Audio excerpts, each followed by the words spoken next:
नमस्कार। BPSC interview का दिन। अक्सर इसको लेकर मन में कई सवाल होते हैं, थोड़ी चिंता भी होती है। तो आज हम इसी पूरी प्रक्रिया को एकदम शुरू से लेकर आखिर तक स्टेप बाय स्टेप समझेंगे, ताकि सारी घबराहट कॉन्फिडेंस में बदल जाए। देखिए, ज्यादातर उम्मीदवारों के लिए इंटरव्यू का दिन ही सबसे बड़ा रहस्य होता है कि आखिर वहां होता क्या है, कैसे होता है। तो चलिए आज इस पूरे प्रोसेस को डीकोड करते हैं और एक एक कदम को बहुत बारीकी से समझते हैं। हम इस पूरे सफर को 5 आसान हिस्सों में देखेंगे। सबसे पहले इंटरव्यू से पहले की तैयारी, फिर इंटरव्यू वाले दिन क्या करना है, उसके बाद डॉक्यूमेंट वेरिफिकेशन की प्रक्रिया, फिर बोर्ड का सामना कैसे करना है, और आखिर में कुछ बहुत जरूरी नियम कायदे जिन पर नजर डालेंगे। तो आते हैं अपने पहले पड़ाव पर, इंटरव्यू से कुछ दिन पहले की तैयारी। और यहां सबसे बड़ा सबक जानते हैं क्या है? वो ये है कि प्रक्रिया पर आपकी पकड़ जितनी मजबूत होगी ना, इंटरव्यू के दौरान आपका आत्मविश्वास उतना ही ज्यादा दिखेगा। तो चलिए देखते हैं इसकी शुरुआत करनी कैसे है। सबसे पहला काम है अपने डॉक्यूमेंट्स को एकदम तैयार रखना। इसके लिए 4 कदम उठाने हैं। अपना इंटरव्यू लेटर और प्रोफार्मा डाउनलोड कर लीजिए। सारे ओरिजिनल डॉक्यूमेंट्स एक फाइल में लगाइए। उनकी फोटोकॉपी के 2 सेट तैयार कीजिए। और हाँ, प्रोफार्मा 1 और 2 को घर पर ही आराम से भर लीजिए। ये अगर सही से हो गया तो समझ लीजिए पहली और सबसे जरूरी लड़ाई आपने जीत ली। अच्छा, अब यहां एक बहुत ही जरूरी बात पर ध्यान देना है, और वो है सेल्फ अटेस्टेशन। फोटोकॉपी पर सेल्फ अटेस्टेड लिखना है, अपना नाम और सिग्नेचर करना है, ये तो सब जानते हैं। लेकिन तारीख कौन सी डालनी है? हमेशा याद रखिए, इंटरव्यू वाले दिन की तारीख डालनी है। जिस दिन आप साइन कर रहे हैं उस दिन की नहीं। ये एक छोटी सी गलती है जो कई लोग कर देते हैं। और ये एक प्रो टिप है, इसको गांठ बांध लीजिए। अपने सारे फॉर्म्स घर पर ही भरकर ले जाएं, सेंटर पर जाकर भरने का इंतजार बिल्कुल मत कीजिए। और हाँ, पूरे फॉर्म को भरने के लिए एक ही पेन, चाहे नीला हो या काला, उसका इस्तेमाल करें। इससे आप कितने व्यवस्थित हैं ये पता चलता है, और इंटरव्यू के दिन आपका कीमती समय और दिमागी सुकून दोनों बचे रहते हैं। अब एक सवाल जो अक्सर उम्मीदवारों को परेशान करता है कि ये प्रोफार्मा 1 और 2 आखिर हैं क्या भला? इसको लेके बहुत कंफ्यूजन रहता है। तो इसे एकदम आसान भाषा में समझिए। प्रोफार्मा 1 जो है वो आपके एप्लीकेशन फॉर्म की एक समरी है, मतलब आपके अतीत का ब्यौरा। और प्रोफार्मा 2 आपके भविष्य के बारे में है, जिसमें आप अपनी पोस्ट की प्राथमिकताएं भरते हैं कि आपको कौन सी पोस्ट चाहिए। और एक और बहुत जरूरी बात, ये दोनों ही फॉर्म इंटरव्यू लेने वाले बोर्ड के सामने नहीं जाते हैं। चलिए, तैयारी तो पूरी हो गई। अब बात करते हैं इंटरव्यू के दिन की। इस दिन का मूल मंत्र है, जो चीजें आपके कंट्रोल में हैं उन्हें एकदम परफेक्ट तरीके से मैनेज करना। जैसे कि समय पर पहुंचना और शांत रहना। ये 2 सबसे बड़ी ताकतें हैं उस दिन आपके लिए। मान लीजिए कि आपका इंटरव्यू सुबह 10:30 बजे है, तो आपके लेटर पर रिपोर्टिंग टाइम 9 बजे का लिखा होगा। लेकिन मेरी सलाह है कि आप 8:45 तक वहां पहुंच जाएं। थोड़ा पहले पहुंचने से ना माहौल में ढलने और घबराहट को कम करने में बहुत मदद मिलती है।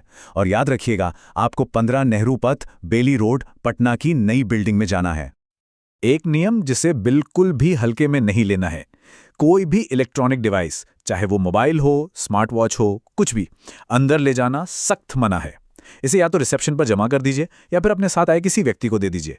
इसके लिए पहले से ही प्लान बनाकर चलिएगा। अच्छा, ऑफिस पहुंचने के बाद आपका अगला पड़ाव है डॉक्यूमेंट वेरिफिकेशन, यानी डीवी। इसे लेकर घबराना तो बिल्कुल नहीं है। यहां एक जरूरी बात समझनी है, ये कोई पूछताछ नहीं है, बल्कि एक प्रशासनिक जांच है, एक फॉर्मल प्रोसेस है। अगर इस नजरिए से देखेंगे तो आपका तनाव अपने आप कम हो जाएगा। ये वेरिफिकेशन नए बिल्डिंग के अंदर एक बड़े से एयर कंडीशन्ड हॉल में होता है।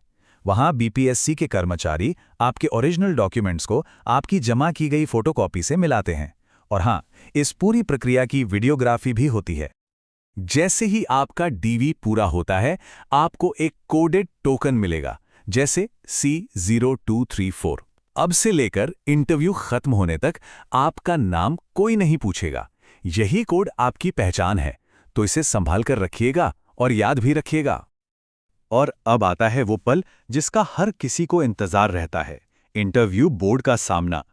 इस मोड़ पर ना एक मनोवैज्ञानिक बदलाव होता है। अब आप सिर्फ एक दस्तावेज वाले उम्मीदवार नहीं हैं, बल्कि एक भावी अधिकारी हैं। आपका आत्मविश्वास इसी एक सोच से आना चाहिए। इंटरव्यू रूम में जाने से ठीक पहले आपको अपना सारा सामान, मतलब आपका बैग, फाइल, कलाई घड़ी, पेन, सब कुछ बाहर वेटिंग एरिया में ही रखना होता है। जैसा कि ये स्लाइड भी दिखा रही है, आप इंटरव्यू रूम में बिल्कुल खाली हाथ जाते हैं। ये एक बहुत ही जरूरी और सख्त नियम है।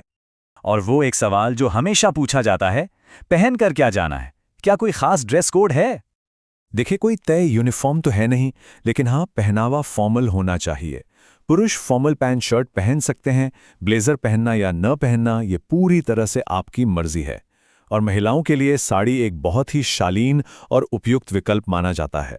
असल मकसद ये है कि आप स्मार्ट दिखें और सहज महसूस करें। आपके इंटरव्यू बोर्ड में कितने सदस्य होंगे, ये इस बात पर निर्भर करता है कि परीक्षा कौन सी है। जैसे प्रोजेक्ट मैनेजर के लिए 3, तो वहीं ऑडिटर और 67 सिविल सेवा के लिए 4 सदस्य होते हैं। आमतौर पर एक चेयरमैन होते हैं और उनके साथ 3 और एक्सपर्ट्स होते हैं। चलिए अब आखिर में कुछ सबसे ज़रूरी नियमों और बातों को फिर से देख लेते हैं, और इन सब का निचोड़ एक ही है। ये पूरी प्रक्रिया सिर्फ आपके ज्ञान की नहीं, बल्कि आपके स्वभाव, आपके अनुशासन और दबाव झेलने की क्षमता की भी परीक्षा है। हर नियम का पालन करना बिना कुछ बोले ही आपके खाते में कुछ अच्छे अंक जोड़ देता है। अगर 67वीं सिविल सेवा की बात करें, तो इंटरव्यू के कुल 120 अंक होते हैं। अब ये अंक बोर्ड के सदस्यों में कैसे बढ़ते हैं, ये उनकी अपनी आंतरिक प्रक्रिया है। आपका ध्यान स्कोरिंग पर नहीं, बल्कि अपनी बातचीत और अपने प्रदर्शन पर होना चाहिए। ये टेबल जो है, ये पूरे दिन का एक बेहतरीन सारांश है। क्या करें और क्या ना करें। मतलब समय से पहले पहुंचें, घर से ही पूरी तैयारी करके निकलें और स्टाफ के निर्देशों का शांति से पालन करें। और क्या बिल्कुल नहीं करना है? कोई इलेक्ट्रॉनिक सामान नहीं लाना है, फोटोकॉपी पर तारीख लिखना नहीं भूलना है, और इंटरव्यू रूम में कोई भी सामान लेकर नहीं जाना है।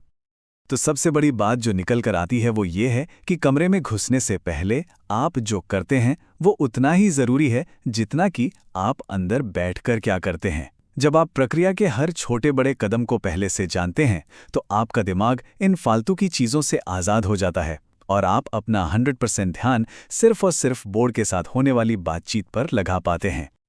तो अब जब आप ये जान गए हैं कि इंटरव्यू की पूरी प्रक्रिया कैसे काम करती है, तो अगला बड़ा सवाल ये उठता है कि इंटरव्यू रूम के अंदर क्या पूछा जाएगा, और उसकी तैयारी ही इस सफ़र का अगला और सबसे महत्वपूर्ण कदम है।